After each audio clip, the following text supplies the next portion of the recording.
하나님 때문에 행복하고 하나님 때문에 즐겁고 하나님 때문에 만족하고 하나님 때문에 평안하고. 요한복음 14장 보겠습니다. 요한복음 14장 13절로 14절 합독합니다. 너희가 내 이름으로 무엇을 구하든지 내가 시행하리니 이는 아버지로 하여금 아들을 인하여 영광을 얻으시게 하려 함이라. 내 이름으로 무엇이든지 내게 구하면 내가 시행하리라. 자, 우리가 전 시간에 읽었던 요한복음 16장 23절 이하의 말씀하고 여기 두 말씀이 여러분 어때요? 비교하니까 내용이 똑같습니까?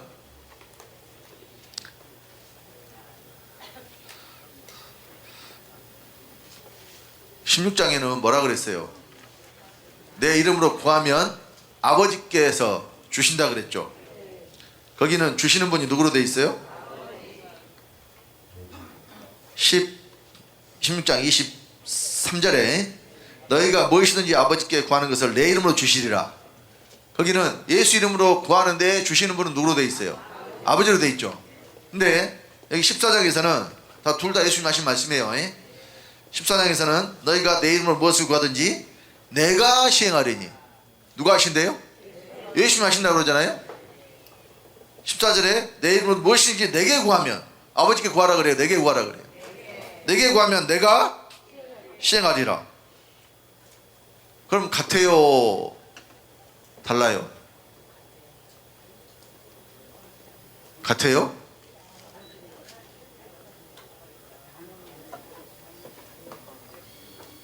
아니 그냥 있는 기록된 말씀 내용으로만 이야기하는 거예요. 지금 같다고 이야기할 수 있어요? 다르죠. 그럼 예수님이 한이 같고 두말하신 분이 될 수가 있어요. 모르면은. 그러니까 여러분 요한복음에 난해 구절이 많다니까요.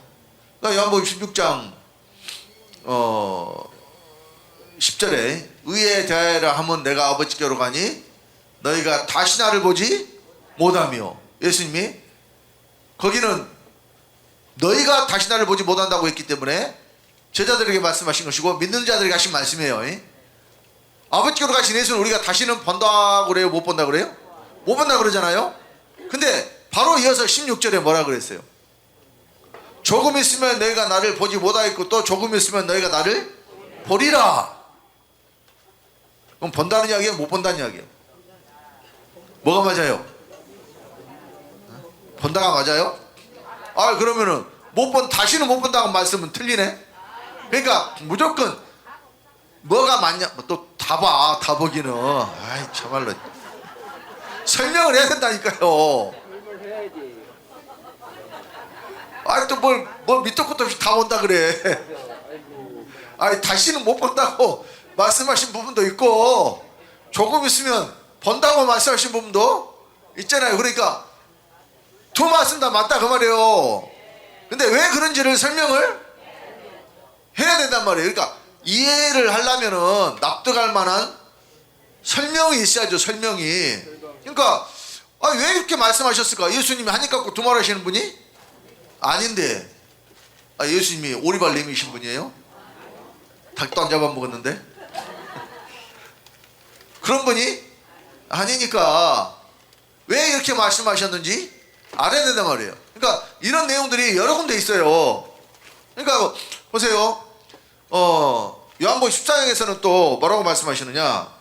세상은 다시 나를 보지 못할 터이르되 너희는 나를 보리니 이는 내가 살았고 너희도 살겠음이라. 19절에 이렇게 말씀하시잖아요. 그러니까 이 세 말씀을 비교해 보면 세상은 이러나 저러나 예수님을 다시는 보지 못한다. 세상은 어찌됐든 예수님을 무조건 못 봐요. 그러나 너희는 나를 보리니 이는 내가 살았고 너희도 살겠음이라 그랬기 때문에 자 요한복음 16장 10절에 내가 아버지께로 가니 너희가 다시 나를 보지 못하며 라고 했을 때 보지 못하는 예수는 아버지께로 가신 예수란 말이에요. 보지 못하는 예수는 어떤 예수? 아버지께로 가신 예수는 우리도 못 보고 세상도 못 봐요. 아버지께로 가신 예수는 왜 못 봐요? 영원히 아버지 안으로 가셔버렸기 때문에 그분이 다시 나오는 일은 없다니까요. 그러니까 아버지께로 가신 예수는 세상도 못 보고 우리도 못 봐요.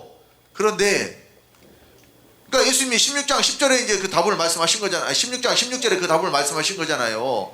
조금 있으면 너희가 나를 보지 못하겠고, 그 말씀은 아버지께로 가신 예수님은 다시는 볼 수 없다는 뜻이고, 조금 있으면 너희가 나를 보리라 말씀하신 것은 내가 두 번째 너에게로 온다. 근데 밖으로 오는 게 아니고 너희들 안으로 온다. 근데 내가 빛으로 오는 것이기 때문에 나를, 그 사람들은 빛이 있으니까, 그러니까 성경에 본다는 말이요, 육체의 눈으로 뭘 사물을 확인하는 뜻이 아니에요. 성경에 본다 못 본다는 빛이 있다 없다를 말씀하는 거예요. 그러니까 실제로 여러분 이 소경된 그 사람의 눈을 뜨게 하시면서 내가 세상의 빛이라고 그러잖아요. 요한복음 9장이에요. 나면서부터 소경된 자의 눈을 뜨게 하시면서 그 일이, 그러니까 이 사람이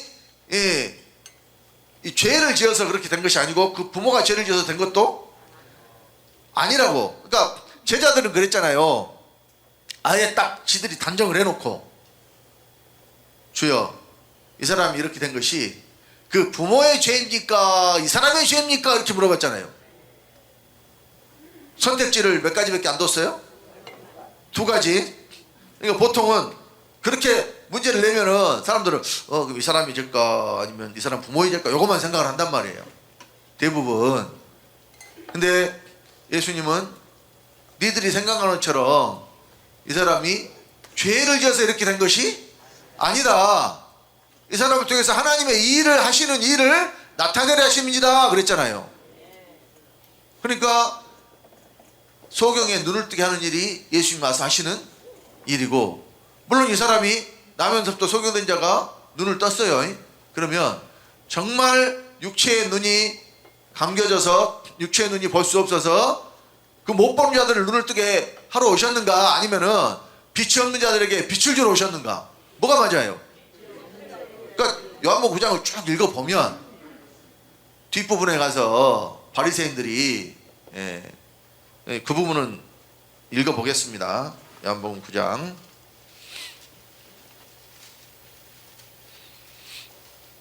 39절부터 41절까지.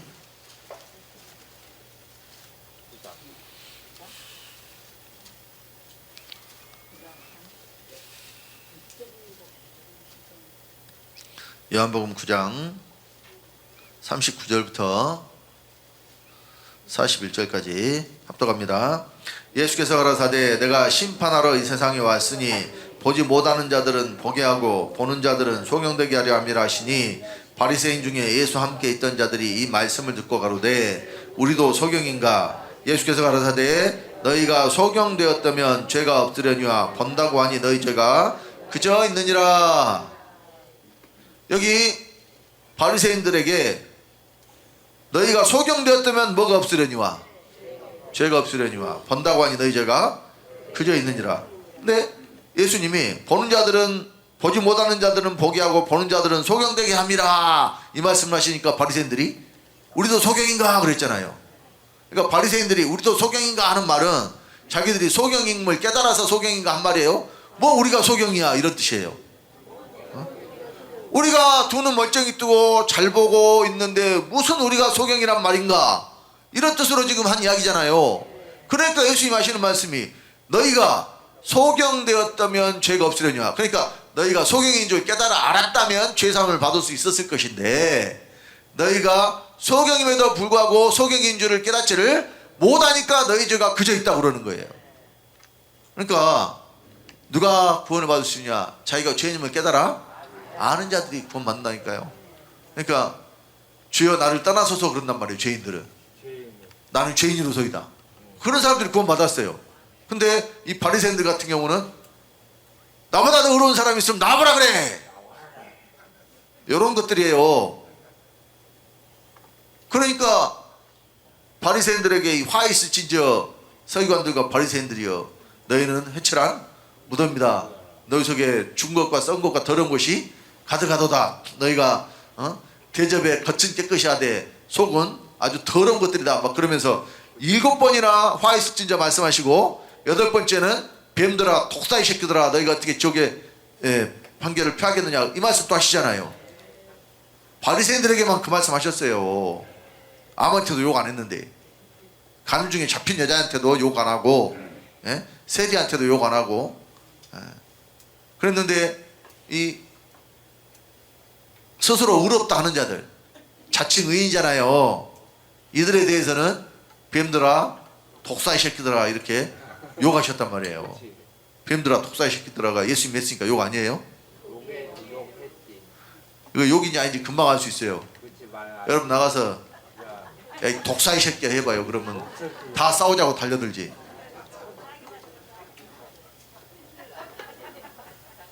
아유 금방 실험해보면 욕이 아니 안 나니까요. 그러니까 예수도 욕했어요 안 했어요? 했어요. 욕했어요. 예수님도 욕할 곳에는 해요. 그러니까 여기 본다고 하는 것이 단순히 육체의 눈을 떠서 보이는 것을 본다고 성경은 말씀을 안 했다니까요. 그러니까 빛이 있는 자가 뭐 하는 자예요?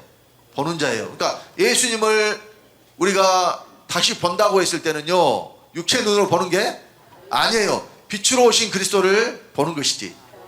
그러니까 빛으로 내 밖으로 오셔요 안으로 오셔요? 두 번째 오시는 그리스도는 내 안으로 오셔요. 밖으로 오시는 게 아니에요. 그러니까 지금 모든 기독교인들이 그러니까 칼빈도 그걸 이야기했어요. 예수 그리스도의 재림과 육체의 부활. 거기서 나왔어요. 지금 모든 기독교인들이 다 이 예수 그리스도의 재림 두 번째 오시는 그 재림 기다리고 있잖아요. 지금 공중에 구름 타고 온다고. 또 그 예수가 오면은 무덤 열리고 시체들이 신령한 몸을 입고 일어난다고 이렇게 믿고 있잖아요. 지금 전부 그 칼빈에게서 나온 거예요. 보니까 칼빈이 기독교 강의에 다 써놨더라고요. 그래서 아까 조금 있으면 내가 나를 보지 못하게 또 조금 있으면 나를 보리라 한 말씀이 한 입 갖고 두말하시는 것 같지만 예수님 절대 그런 분이 아니라는 거예요. 그러니까 이 답은 단답형으로는 안 된다니까요. 그러니까 조금 있으면 보지 못하게 조금 있으면 본다. 그러면 본다는 이야기야 못 본다는 이야기야? 그러니까 이거는 보는 것도 아니고 안 보는 것도 아니야. 그렇게 돼도 안 되고 확실히 보지 못하는 예수가 있고 보는 예수가 있다니까요. 그럼 어떤 예수는 보지 못하느냐? 아버지께로 가신 예수는 영원히 보지 못하고 두 번째 내 안에 빛으로 오신 그리스도는 내가 본다. 이렇게 대답을 해야 이것이 만점짜리 대답이에요. 이영민 목사님 같이 다 본다 그러면 안 돼. 그러면은 그러니까 설명을 잘 하셔야 된다고. 그러니까 듣는 사람들이 그렇게 말해보면 근데 저분이 우등생 같지만은 가끔가다 헛소리를 한 번씩 해요.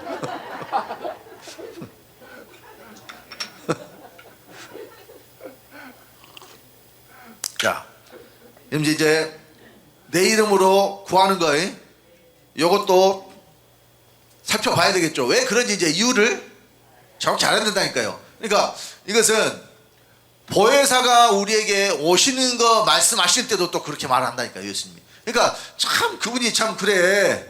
아니 좀 쉽게 좀 이야기하면 얼마나 좋아. 그렇잖아요. 안 헷갈리게 누구나 다 알아먹을 수 있게 이렇게 좀 해주면 얼마나 좋겠어요. 근데 그렇게 안 해놨다니까요. 먼저 그 보혜사에 대해서도 한번 봅시다. 14장. 그러니까 요한복음 가지고 목사들이 설교를 잘 안 하는 이유가 있어요. 질문하면 곤란하거든. 설교했는데요. 목사님 여기는 이랬는데 왜 여기는 이래요? 그러면은 할 말이 없으니까 아예 질문의 끈덕지를 안 만드는 거예요. 그러니까 아예 설교를 안 해버려야지. 자, 요한복음 14장 16절로 17절 봅니다. 이게 다 연결되어 있는 거예요. 지금 다른 걸 말한 것 같지만은 이 내용이 다 연결되어 있어요. 지금 아까 보는 것과 보지 못하는 그 이야기 똑같은 이야기예요. 지금 그래서 제가 지금 이것을 내 이름으로 시행한다, 또 아버지께 주신다, 이것도 같은 이 틀 안에서 보셔야 이것이 제대로 풀리니까, 그래서 지금 말씀드리는 거예요. 자, 14장 16절 17절 다 같이.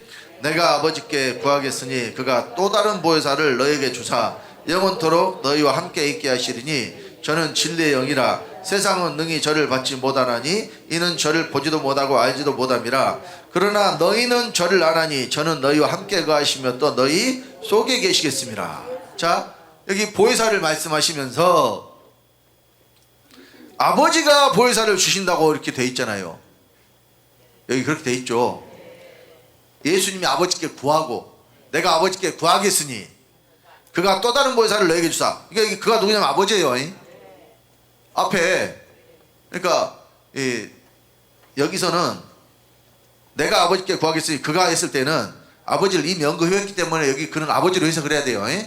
자, 또 다른 보혜사를 너에게 주사 영원토록 너희와 함께 있게 하시리니. 그러니까 여기 주시는 분은 아버지고 구하는 분은 예수님이에요. 그렇죠? 자, 그런데 이제 14장 26절에 가면, 자, 여기도 14장 16절과 내용은 같아요. 근데 여기서 한 가지를 더 말씀하시는 게 내 이름을 말씀하셔요. 이제 여기서 14장 26절 다 같이. 보혜사 곧 아버지께서 내 이름으로 보내실 성령 그가 너에게 모든 것을 가르치시고 내가 너에게 말한 모든 것을 생각나게 하시리라. 그러니까 아버지께서 보내시긴 하는데 성령을, 근데 아버지 이름으로 보내요, 내 이름 예수 그리스도 이름으로 보내요? 성령을 보내는데 예수 그리스도 이름으로 보낸다 그러잖아요. 또 그러니까 14장에서는 보내시는 주체가 누구로 나오냐면 아버지로 나와요. 그러니까 여기서는 무조건적으로 보내시는 분은 아버지 이렇게 돼 있어요. 자, 그런데 이제 15장 26절에 가보면 이렇게 돼 있죠. 자, 15장 26절 다 같이. 내가 아버지께로서 너에게 보낼 보혜사 곧 아버지께로서 나오시는 진리의 성령이 오실 때 그가 나를 증거하실 것이요. 여기는 보내시는 분이 예수님으로 바뀌어요. 바뀌었잖아요.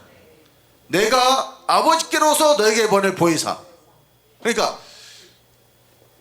14장에는 내가 아버지께 구하겠으니 그가 또 다른 보혜사를 너에게 준다고 그랬는데, 근데 또 그가 내 이름으로 보내실 성령이다, 보혜사는, 이렇게 말씀하셨는데 15장에 오니까 내가 아버지께로서 너에게 보낼 보혜사, 보혜사를 누가 보낸다 그래요?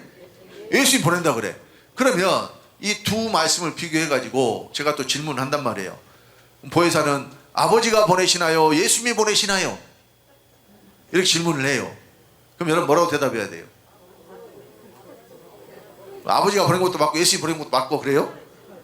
그렇게 말하면 설명이 완전하지를 않다니까요. 그러니까 이 두 말씀이 다 맞아야 돼요.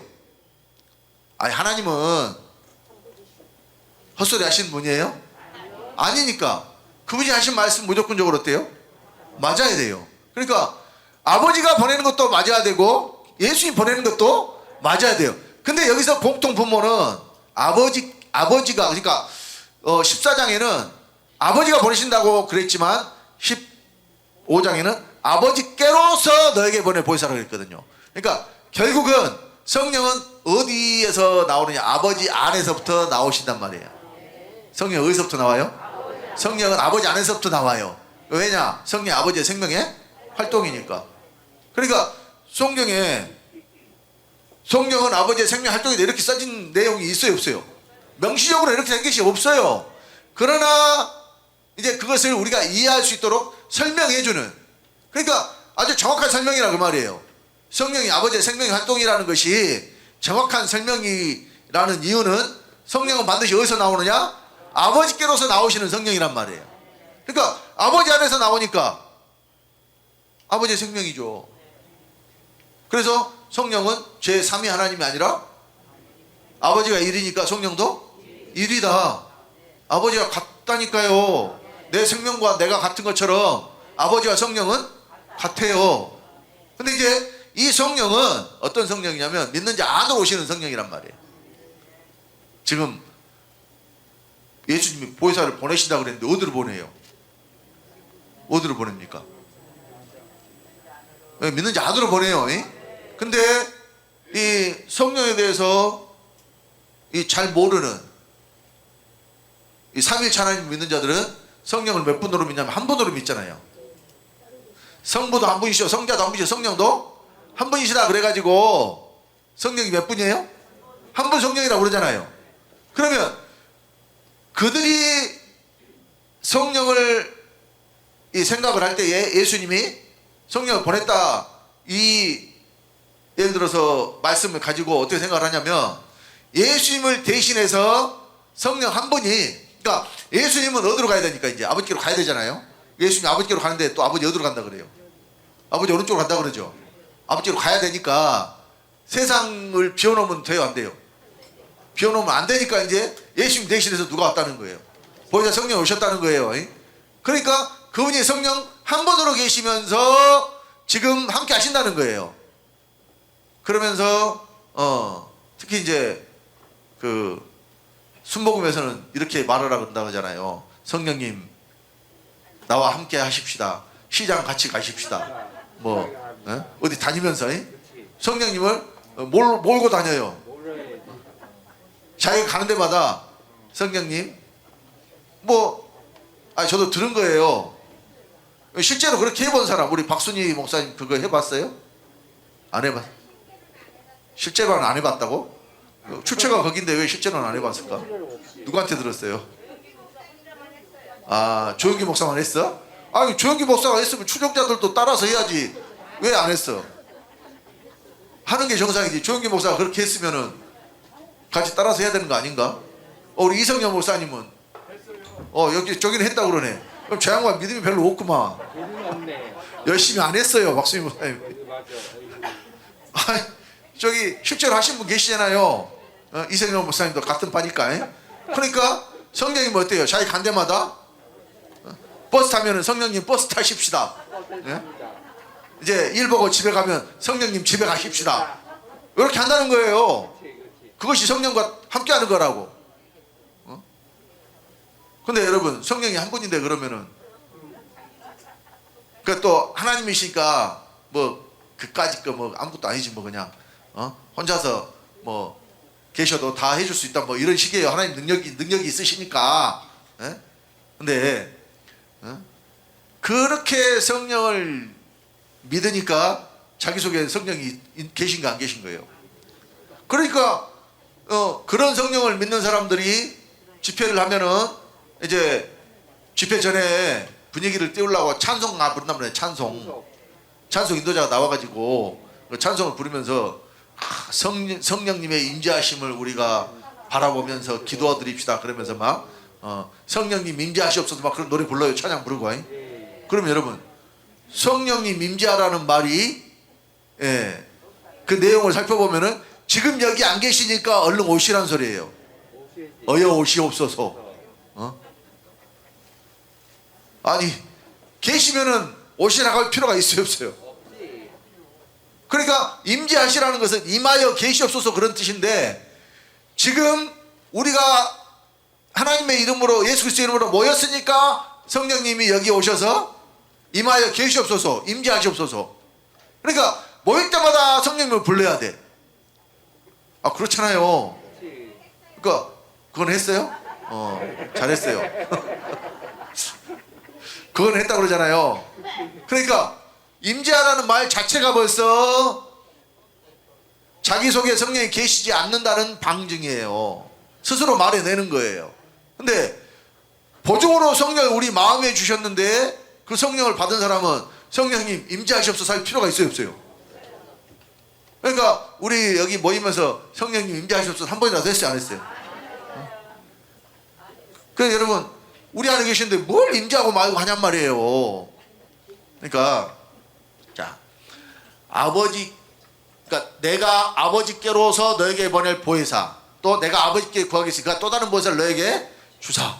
이 14장 말씀이나 15장 말씀이나 다 맞아야 되고 또 실제로 맞아요. 근데 왜 14장에는 아버지가 보낸다고 했다가 15장에는 예수님이 보낸다고 했을까?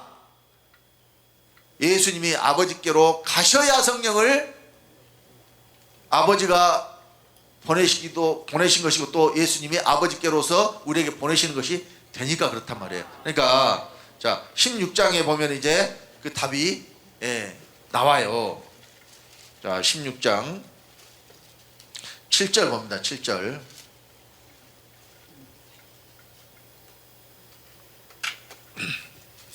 요한복음 16장 7절 합독합니다.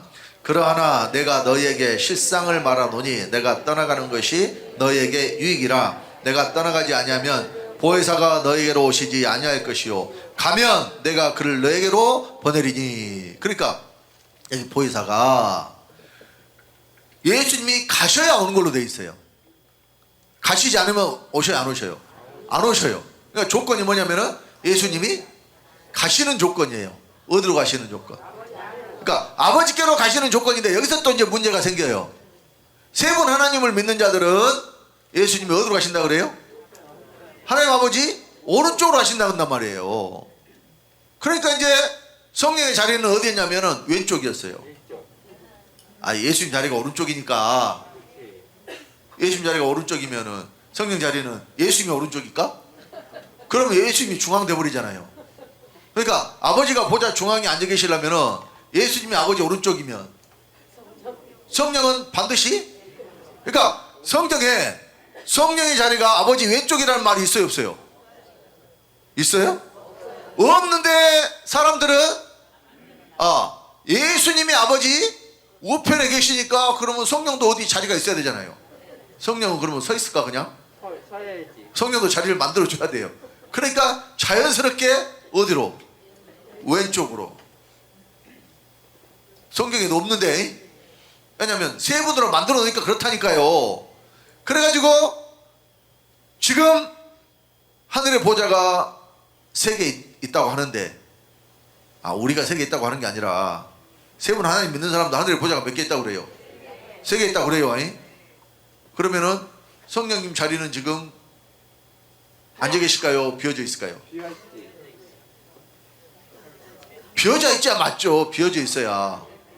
근데 이제 그걸 정확하게 또 그 성령의 자리가 세 개가 있는데 한 자리가 비어있다 이런 말은 아직까지는 못 들어본 것 같긴 한데 근데 사실은 그렇게 이야기를 해요. 대신해서 그러니까 성령이 예수님 대신 예수님과 성령이 바톤 터치 하신 거라니까요. 언제까지 성령이 맡아서 지금 돌보고 계시냐면은 예수님 다시 공중에 재림하실 때까지 기한이 정해져 있어요. 예수님 다시 오실 때까지. 예수님 두 번째 오시면 천년 동안 왕노릇 하신다 그러잖아요. 천연왕국이 여기 이 땅에서 지금 이루어진다고 다 삼위일체 하나님 믿는 자들 그렇게 믿어요. 저도 과거에 그렇게 믿었으니까. 그러니까 지금 세 분 하나님을 딱 이렇게 나눠 놓으니까 뭐 이렇게 그냥 자연스럽게 그렇게 믿어지게끔 돼버린다니까. 그러니까 세 분으로 나눠 놓으니까 그게 합리적인 거예요. 왜냐면 하나님 보좌 중에 앉아 계시고 오른쪽에 예수님이 있잖아요. 그러면 성령을 어디 앉혀드려야 딱 보기에 좋을까? 왼쪽. 그 왼쪽에 앉혀드려야 보기가 좋지. 아니면은 뭐 성령은 뭐 하나님 아버지 뒤쪽에 앉는다든가 또 앞에 앉아도 이상하고 아버지가 계시는데 그 앞에 성령이 계신다 이것도 안 되고 이미 오른쪽에 예수님이 앉아 계시니까 오른쪽에 또 앉힐 수도 없고 그럼 어디로? 그러면 왼쪽이라니까요. 이렇게 돼 있어요. 그러니까 그렇게 알았다니까요. 저도 과거에 하나님을 여러분들은 어떻게 알았나요? 여러분들 다 그렇게 알았죠.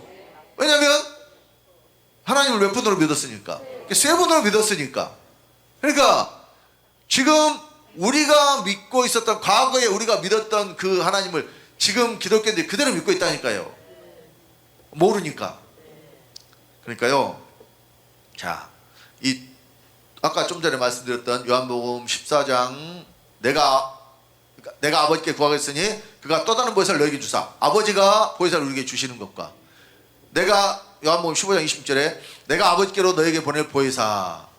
예수님이 아버지께로서 우리에게 보낼 보혜사. 이 두 말씀이 다 맞으려면 예수님 반드시 어디로 가야 되냐? 아버지 안으로 가셔야 된단 말이에요. 아버지 안으로. 그러니까 이제 요한복음 14장 20절에 분명히 말씀해 놓으셨잖아요. 그날에는 내가 아버지 안에 너희가 내 안에 내가 너희 안에 있을 너희가 알리라. 예수님께서 그날이 되면은 아버지 안으로 가신다고 정확히 말씀해 놨는데 이걸 모른단 말이에요. 이거를 모르는 게 아니라 사실은 안 믿는단 말이에요. 왜냐하면 예수님이 아버지 안으로 갔다는 것을 못 믿는 이유가 우편이라는 이 상태를 장소로 알고, 거기서 예수님이 다시 두 번째 재림하시는 걸로 이렇게 믿으니까 예수님이 아버지 안으로 가셨다는 것을 전혀 믿지를 않는단 말이에요. 이거를 믿고 안 믿고가 어마어마한 차이가 나요. 그러니까 예수님이 아버지께로 가셨는데 어디로 가셨느냐? 이걸 아는 것이 사실은 하나님을 한 번으로 믿는 데 있어서 굉장히 중요한 열쇠가 돼요. 아버지 옆에 앉았다는 것은 무조건적으로 하나님 나눠주게 돼 있어요. 근데 예수님이 아버지 안으로 가시면 이제는 부활하신 예수님이 아버지로 계신다는. 그러니까 여기서 또 예수가 아버지가 됐다. 이거는 잘못된 거라 그랬죠. 양태령 결이에요. 예수님이 아버지가 되신 게 아니고 영원히 아버지 안에 계신다니까요. 그러니까 이제 그분이 아들로 나타나실 일은 없다고 말이에요. 그러니까 영원히 이제 아버지와 함께 계시니까 아버지로서 계신 거예요. 그러니까 부활하신 예수님이 말씀하시는데 그분이 아버지와 같이 말씀을 하신단 말이에요. 요한계시록이 누구의 계시예요? 아버지의 계시라고 안 하고 예수 그리스도의 계시라고 했다니까요. 그런데 우리가 그 내용을 쭉 살펴보면 그분이 아버지시라는 것을 알 수가 있도록 해놨어요. 그러니까 예수님이 보좌에 앉으셨는데 예수님이 앉은 보좌가 예수님 보좌가 따로 있어요? 그 보좌가 아버지 보좌였어요? 자, 요한계시록 3장 21절.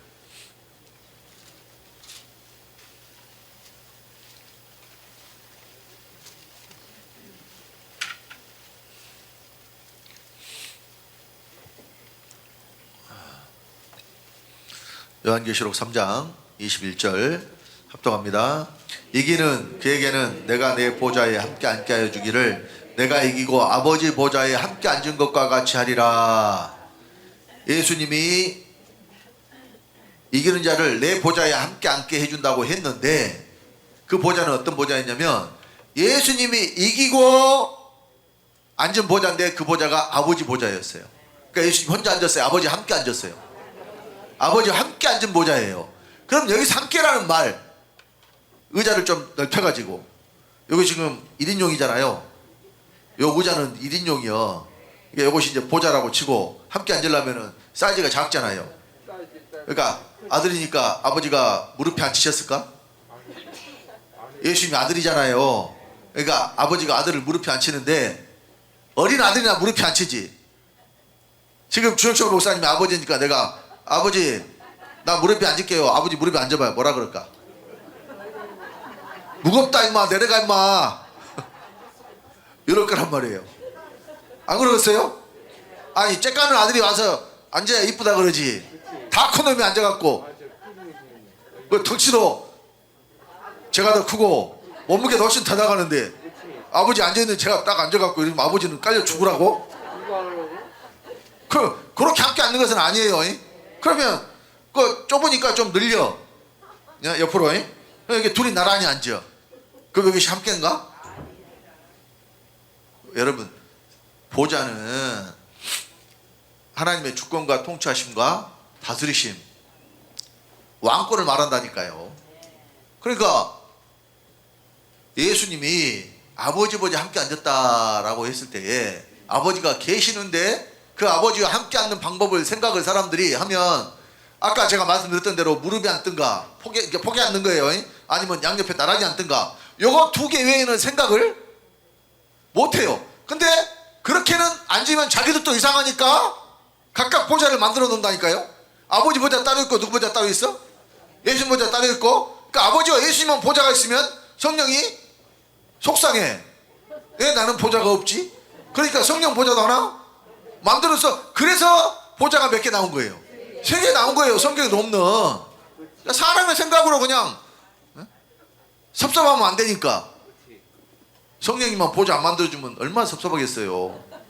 그러니까 함께 보좌에 앉았다는 말씀을 이해를 못해요. 함께라는 말을. 그러니까 여러분 요한복음 1장에 보면은 태초에 말씀이 계시니라 이 말씀이 하나님과 함께 계셨으니 이 말씀과 하나님이시니라 그랬죠. 거기 함께가요 아버지 속에 말씀이 계시면서 함께인데 아버지가 계시고 말씀이라는 하나님이 아버지와 함께 오른쪽에 계셨다 옆에 계셨다 이렇게 해버리니까 시작부터가 잘못해버린 거예요. 속에서 나온 예수님은 어디로 가셔야 돼요? 속으로 가셔야죠. 그러니까 요한복음 16장 28절에 오늘 본문 처음 읽은 데잖아요. 내가 아버지께로 나와서 세상에 왔고 세상에 올 때 어디서 왔어요? 아버지께로 나와서 세상에 왔어요. 그럼 다시 세상을 떠나 아버지께로 가도라 그랬으니까 어디로 가셔야 돼요? 그 나온 그곳으로 가셔야 돼요. 그러니까 예수님이 십자가에서 피를 흘리고 돌아가셨다 그랬죠. 그냥 가셨어요? 돌아가셨어요.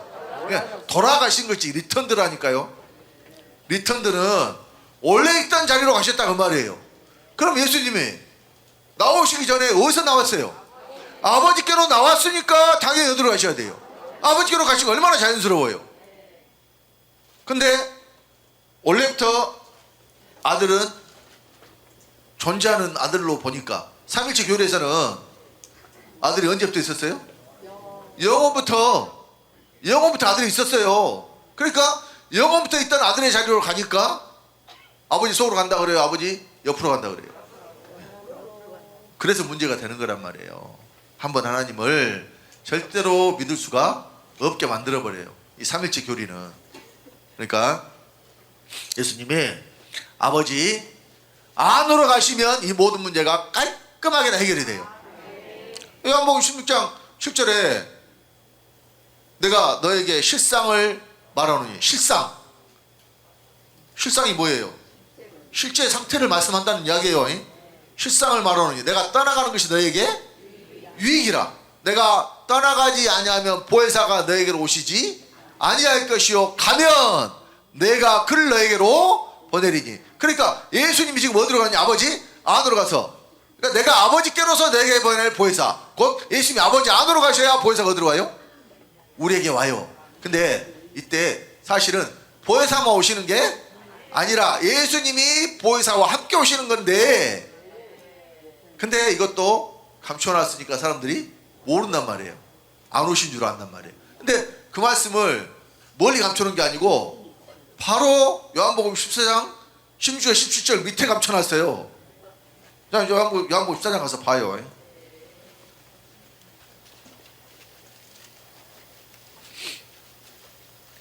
자, 18절부터 봅니다. 요한복음 14장.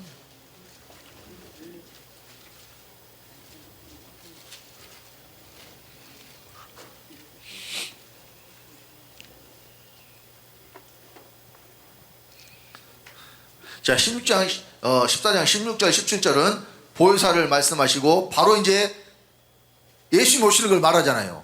그러니까 16절 17절에는 보혜사가 영원토록 우리 함께 계시고 우리 속에 계신다는 말씀하셨어요. 그리고 18절에 이제 누가 오시는 이야기예요? 자, 내가 말씀하신 분이 누구예요? 예수님이니까. 자, 18절 다 같이 내가 너희를 고와 같이 버려두지 아니하고 너에게로 오리라. 예수님이 오신대요. 물론 삼일체 하나님 믿는 자들도 예수님 다 오신다 그래. 근데요 그들에게는 예수님이 오셨어요? 아직 안 오셨어요? 아직도 안 왔어요. 도대체 얼마나 기다려 오셔요? 얼마나 기다려 오실까요? 그들에게는 앞으로도 안 오고요. 쭉 안 와요. 예. 왜? 그렇죠. 사람 밖으로 오실 예수가 없으니까요. 자, 조금 있으면 오신다 그랬어요. 예수님이 얼마큼 있다 와요? 그러니까 19절 다 같이 조금 있으면 세상은 다시 나를 보지 못할 터이로되 너희는 나를 보리니 이는 내가 살았고 너희도 살겠습니다. 내가 살았고 너희도 살았으니까 너희는 나를 본다. 그러니까 누구만 예수님을 보냐? 산자만 봐요. 예수님을 다시 볼 수 있는 것은 누구만 봐요? 산자만. 누가 산자예요? 네? 그리스도가 생명인데 그 그리스도를 얻은 자만. 이 사람만 예수님을 봐요. 근데 2000년이 지나도 아직 안 오시는 예수님을 기다리고 있는 자들은 그러면 산자예요, 죽은 자예요? 그들은 산자가 아니에요. 왜? 생명을 얻지를 못했으니까. 그러니까 조금 있으면 오신다 그러는데 이 조금이 얼마큼이냐? 얼마나 조금이에요? 그래서 사실은 강도에게 있어서는 그날 바로 강도는 예수님이 먼저 십자가에 달려 돌아가시고 오늘 네가 나와 함께 낙원에 있으리라 말씀하셨기 때문에 그래서 사실은 예수님이 운명하시고 영원히 돌아가시고 바로 강도 속에 들어가신 거예요. 그래야 강도가 하나님 아들로 구원받죠. 예수님이 먼저 돌아가셨으니까 가능한 이야기예요. 그러니까 강도에게 적용하자면은 그 시간적으로는 예를 들어서 예수님은 먼저 돌아가셨으니까 한 2시간 정도? 서너 시간 정도? 그러니까 강도들의 시체를 안식일 예비니까 놔두지 못하니까 치워달라고 요구를 했잖아요. 유대인들이. 그러니까 가서 확인하니까 예수님이 이미 운명하셨고 두 강도는 숨이 붙어 있으니까 뼈를 꺾어 주겠다 그랬잖아요. 그러니까 정확하게 예수님이 언제 돌아가신지는 모르지만 기껏 해봐야 몇 시간 차이겠죠. 그러니까 그 조금이라는 것이 돌아가시고 나서 바로 들어오셨으니까 조금 있다가라고 하는 것이 불가하면 몇 시간에 불과하다 그 말이에요. 정확하게 시간을 우리가 따지자는 이야기가 아니고. 그리고 안식 후 첫날 새벽 민명에 마리아에게 가장 먼저 보이셨잖아요. 그러면 그때 마리아가 구원받은 거예요. 예수님을 봤다는 것은 애표라니까 우리에게는. 그 다음에 또 그날 그 밤에 제자들이 또 다 봤잖아요. 그들이 또 다 구원받은 거예요. 그래서 예수님이 24시간 그래서 성령을 받으라 말씀하셨고, 그러니까 그 제자들 기준으로 따져도 조금은 36시간이 안 넘어요. 아니 3일은 말은 3일이지만은 3일 꽉 채웠어요. 저녁 그러니까 금요일 날 해지기 전에니까 예를 들어서 6시로 잡고 계산을 끊어 6시간. 그 다음에 안식일 24시간. 또 첫날 새벽 미명이니까 또 6시간. 이렇게 계산하면. 그러니까 뭐 겨울에는 해가 한 7시에 뜨고 여름에는 한 5시에 뜨잖아요. 그러면 중간 8시간 잡으면 대략 36시간. 그럼 한나절 반, 그러니까 하루 반인 거예요. 하루 반. 하루 반이면은 예수님을 다시 본 거잖아요. 그러니까 조금 있으면은 그 이상 걸리면 안 되는 거예요, 사실은. 그러니까 여기 조금 있으면 세상은 다시 나를 보지 못하지만 너희는 나를 본다고 했을 때에 예수님이 그 말씀이 바로 이루어졌다는 이야기예요. 2000년이 지나도 안 이루어지는 말씀이 아니라는 겁니다. 근데 이 말씀이 지금 오늘날 삼위일체 교리를 믿는 자들이 이루어졌어요, 안 이루어졌어요? 안 이루어졌잖아요. 안 오셨으니까. 그러니까 밖으로 오신 예수 기다리는 사람들은 이 말씀이 전혀 이루어질 수가 없는 거예요. 자, 그래가지고 여기 이제 예수님이 우리 안에 오시는데 어떻게 오시느냐? 20절에 보면 답이 나오잖아요. 자, 그날에는 내가 아버지 안에, 예수님 먼저 아버지 안으로 가셔요. 그리고 너희가 내 안에, 내가 너희 안에 있을 너희가 알리라. 믿는 자 안에 그리스도가 들어오셔가지고 우리가 그리스도 하나가 될 것을 여기서 말씀을 하셨다니까요. 근데 이때에 보혜사도 같이 오시는 거란 말이에요. 이때 보혜사가 같이 오신다는 것을 또 23절, 24절에 말씀을 해 놓으셨어요. 자, 14장 23절, 24절 봅니다. 다 같이. 예수께서 대답하여 가라사대 사람이 나를 사랑하면 내 말을 지키리니 내 아버지께서 저를 사랑하실 것이요 우리가 저에게 와서 거처를 저와 함께하리라. 나를 사랑하지 아니한 자는 내 말을 지키지 아니하나니 너희의 듣는 말은 내 말이 아니요 나를 보내신 아버지의 말씀이니라. 우리가 온다 그러잖아요. 예수님이 나를 사랑하면 내 말을 지키니 내 아버지께서 저를 사랑하실 것이요. 그러니까 여기 우리는 예수님과 아버지라는 것을 우리가 알 수 있어요. 여기서 우리가 오신다고 했을 때 이 우리는 복수예요. 그러니까 혼자 오시는 거예요? 같이 오시는 거예요? 같이 오셔야 우리예요. 근데 예수님 하신 말씀을 보면 내 말을 지키는 사람들은 아버지께서 저를 사랑하실 것이다. 그러니까 예수님과 아버지를 말씀하신 거잖아요. 그러니까 여기서 오시겠다는 우리는 누구냐면 예수님과 아버지라니까요.